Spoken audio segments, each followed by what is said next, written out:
നമസ്കാരം. യുഎസിൽ അഴിമതി കേസിൽ ആരോപണ വിധേയനായതിന് പിന്നാലെ ഗൗതം അദാനിക്ക് ഇന്ത്യയിലും തിരിച്ചടിയുണ്ടാകുമെന്ന് ഭീതി. അദാനിയുമായുള്ള വൈദ്യുത കരാർ റദ്ദാക്കുന്നതിനുള്ള നടപടികൾക്ക് ആന്ധ്ര സർക്കാർ തുടക്കം കുറിച്ചു. ജഗൻമോഹൻ റെഡ്ഡിയുടെ ഭരണകാലത്ത് തുടങ്ങിയ കരാറാണ് പുതിയ ആന്ധ്ര സർക്കാർ മറികടക്കാൻ ഒരുങ്ങുന്നത്. അദാനിയുടെ 100 കോടിയുടെ സഹായം വേണ്ടെന്ന് തെലങ്കാന നിലപാട് സ്വീകരിച്ചിട്ടുണ്ട്.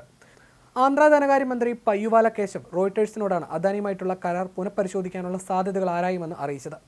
ജഗൻമോഹൻ റെഡ്ഡിയുടെ നേതൃത്വത്തിലുള്ള YSR കോൺഗ്രസ് സർക്കാർ ഒപ്പിട്ട കരാർ റദ്ദാക്കുന്നത് പരിഗണിക്കുമെന്നാണ് അറിയിച്ചിരിക്കുന്നത്. കരാർ സൂക്ഷ്മമായി പരിശോധിക്കുകയാണെന്നും ഇതിനുശേഷം റദ്ദാക്കുന്നത് പരിഗണിക്കാമെന്നും അദ്ദേഹം പറഞ്ഞു. അതേസമയം അദാനിയുടെ സഹായം ആവശ്യമില്ലെന്ന് തെലങ്കാന സർക്കാർ നിലപാടെടുത്തിരിക്കുകയാണ്. 100 കോടി രൂപയുടെ സഹായം വേണ്ടെന്നാണ് തെലങ്കാന സർക്കാർ അറിയിച്ചിരിക്കുന്നത്. യങ് സ്കിൽ യൂണിവേഴ്സിറ്റിക്ക് നൽകാനിരുന്ന ഫണ്ടാണ് വേണ്ടെന്ന് പറഞ്ഞിരിക്കുന്നത്. അദാനി ഗ്രൂപ്പിന്റെ കോർപ്പറേറ്റ് സോഷ്യൽ റെസ്പോൺസിബിലിറ്റിയുടെ ഭാഗമായി അദാനി ഫൗണ്ടേഷനാണ് സഹായം നൽകുമെന്ന് അറിയിച്ചിരുന്നത്. തന്റെയും മന്ത്രിസഭയുടെയും പ്രതിച്ഛായ മോശമാക്കാൻ ഉദ്ദേശിക്കുന്നില്ലെന്നും സർക്കാരിന് അദാനി ഗ്രൂപ്പിൽ നിന്ന് ഒരു സഹായം വേണ്ടെന്നും മുഖ്യമന്ത്രി രേവന്ത് റെഡ്ഡി പറഞ്ഞു. 4 ഇന്ത്യൻ സംസ്ഥാനങ്ങളിലെ സൗരോർജ്ജ കരാറുകൾക്ക് അനുകൂലമായ വ്യവസ്ഥകൾക്ക് പകരമായി ഇന്ത്യൻ ഉദ്യോഗസ്ഥർക്ക് $265 മില്യൺ ഏകദേശം 2200 കോടി രൂപ കൈക്കൂലി നൽകാനുള്ള ശ്രമം നടത്തിയെന്നാണ് അദാനിക്കെതിരായ US നീതിന്യായ വകുപ്പിന്റെ കുറ്റപത്രം. അതേസമയം അദാനി ഗ്രൂപ്പിന്റെ ഗ്രീൻ എനർജിക്കെതിരെ അമേരിക്കയിൽ നടപടി തുടങ്ങിയതിന് പിന്നാലെ നിക്ഷേപത്തിൽ നിന്ന് പിന്മാറി കൂടുതൽ കമ്പനികളും രംഗത്തുണ്ട്.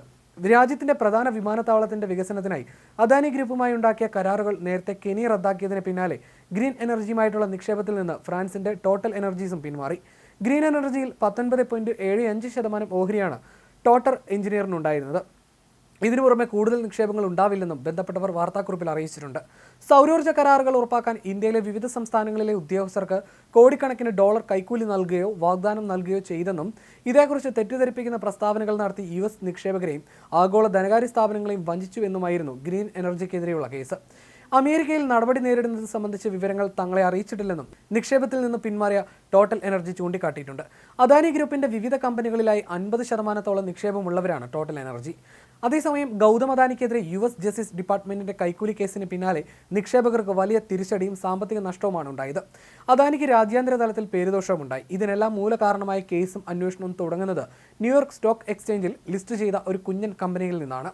ന്യൂയോർക്ക് സ്റ്റോക്ക് എക്സ്ചേഞ്ചിൽ ലിസ്റ്റ് ചെയ്ത അസുർ പവർ ഗ്ലോബൽ ലിമിറ്റഡ് എന്ന കമ്പനിയുടെ 2022-2023 വാർഷിക റിപ്പോർട്ടിലാണ് കൈക്കൂലിയുടെ ആദ്യ വിവരങ്ങൾ വരുന്നത്. നിയമവിരുദ്ധമായ സാമ്പത്തിക ഇടപാടുകൾ സംബന്ധിച്ച് വിവരം നൽകുന്ന 2 പേരുടേതായ പരാതികൾ 2022 മെയ് സെപ്റ്റംബർ മാസങ്ങളിൽ ഓഡിറ്റ് കമ്മിറ്റിക്ക് ലഭിച്ചു. ഈ കമ്പനി ഇന്ത്യയിൽ സർക്കാർ ഉദ്യോഗസ്ഥരുമായി നടത്തിയ അനധികൃത പണമിടപാടുകളെ സംബന്ധിച്ചായിരുന്നു ഇത്. കമ്പനി ആഭ്യന്തര അന്വേഷണം നടത്തിയെങ്കിലും പ്രശ്നങ്ങളൊന്നും കണ്ടെത്താനായില്ല. പിന്നീട് പരാതിയും കണ്ടെത്തലുകളും US ജസ്റ്റിസ് ഡിപ്പാർട്ട്മെന്റിനും മാർക്കറ്റ് റെഗുലേറ്ററായ US സെക്യൂരിറ്റി എക്സ്ചേഞ്ച് കമ്മീഷനും കൈമാറുകയായിരുന്നു.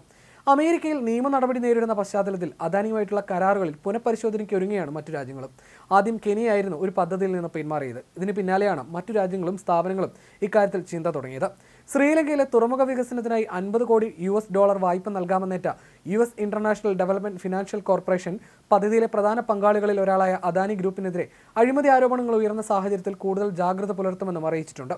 കൊളംബോയിലെ പോർട്ട് ടെർമിനൽ പദ്ധതിക്കാണ് സ്ഥാപനം പണം നൽകാമെന്നേറ്റത്. പദ്ധതിയുടെ എല്ലാ വിശദാംശങ്ങളും പഠിച്ച് മാനദണ്ഡങ്ങൾ പാലിച്ചെന്ന് ഉറപ്പാക്കിയ ശേഷമേ വായ്പ നൽകുകയുള്ളൂ എന്ന് സ്ഥാപനം അറിയിച്ചു. ഇത് അദാനിക്ക് തിരിച്ചടിയാകുന്ന കാര്യമാണ്.